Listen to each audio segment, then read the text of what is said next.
হুজুর সাল্লাল্লাহু আলাইহি সাল্লাম ইরশাদ করেন, আরশে সামনে একটি নূরের খুঁটি আছে। আরশের সামনে একটি নূরের খুঁটি আছে, ঠিক আছে।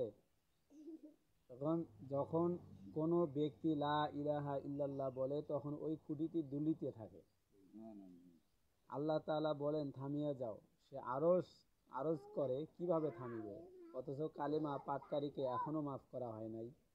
আল্লাহ তাআলা বলেন আচ্ছা আমি তাহাকে মাফ করিয়া দিলাম। তখন ওই খুঁটি থামিয়া যায়। তাগরিব বাজার ফায়দা মুহাদ্দিসগণ যদিও এই রিওয়ায়াতের দুর্বল বলিয়াছেন, কিন্তু আল্লামা সয়ুতি রহমাতুল্লাহ আলাইহি লিখিয়াছেন এই রিওয়ায়াতটিতে ভিন্ন সনদে ও ভিন্ন শব্দে বর্ণিত হইয়াছে। শোনো, চুপ করে শোনো। কেননা বর্ণনা হয়েছে ভিন্ন সনদে বর্ণিত হয়েছে। কোন কোন বর্ণনায় ইহার সহিত আল্লাহ তাআলার এই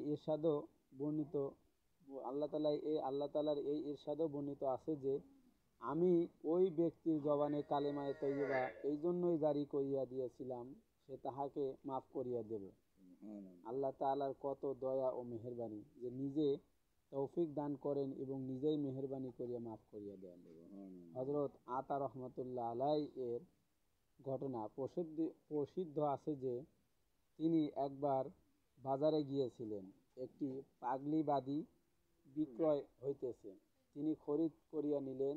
রাতে কিছু সংখ্যক অতিবাহিত হওয়ার পর সেই পাগড়ি উঠিল ও উজু করিয়া নামাজ শুরু করিয়া দিল।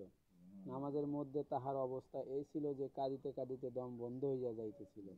নামাজ শেষ করিয়া বলিল, হে আমার মাবুদ, আমার প্রতি আপনার যে মহব্বত, ওহার দোহাই আমার প্রতি দয়া করুন। হযরত আতা রহমাতুল্লাহ আলাইহি ইহা শুনিয়া বলিলেন, ওহে বাদী, তুমি এইভাবে বলো আপনার প্রতি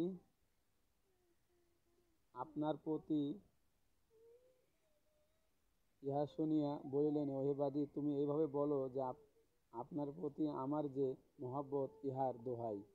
উহা শুনিয়া বাদী রাগান্বিত হইয়া বলিল, আমার হকের কসম, আমার প্রতি যদি তাহার মহব্বত না হইত তবে আমাকে এই সুখ নিদ্রায় শোয়াইয়া রাখিয়া আমাকে এইরূপ দাঁড় করাইয়া রাখিতেন না। অতঃপর সে এই কবিতা পাঠ করিলেন। অস্থিরতা বাড়িয়া চলিতেছে, অন্তর জ্বলিয়া যাইতেছে, ধৈর্য শেষ হইয়া গিয়াছে, অশ্রু বাহির বহিয়া চলিতেছে।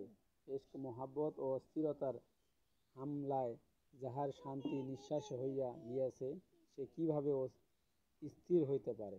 হে আল্লাহ, যদি এমন কোনো জিনিস থাকে যাহা দ্বারা মনের অস্থিরতা হইতে মুক্তি লাভ করিতে পারি তবে উহা আমার জীবন দান করিয়া আমার উপর মেহেরবানি করো। অতঃপর সে বলিল, হে আল্লাহ, আমার ও আপনার এই সম্পর্ক এখন আর গুনাহ থাকে না।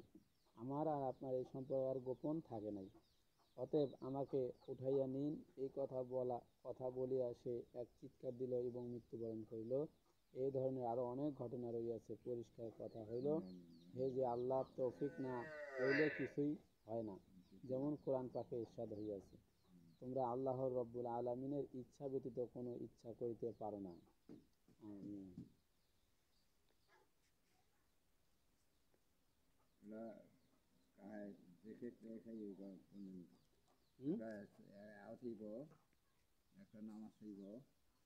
হাদিস শুনলো, কি শুনলো? হাদিস হাটিয়া বাই করে হাদিস শুনবে আলছি।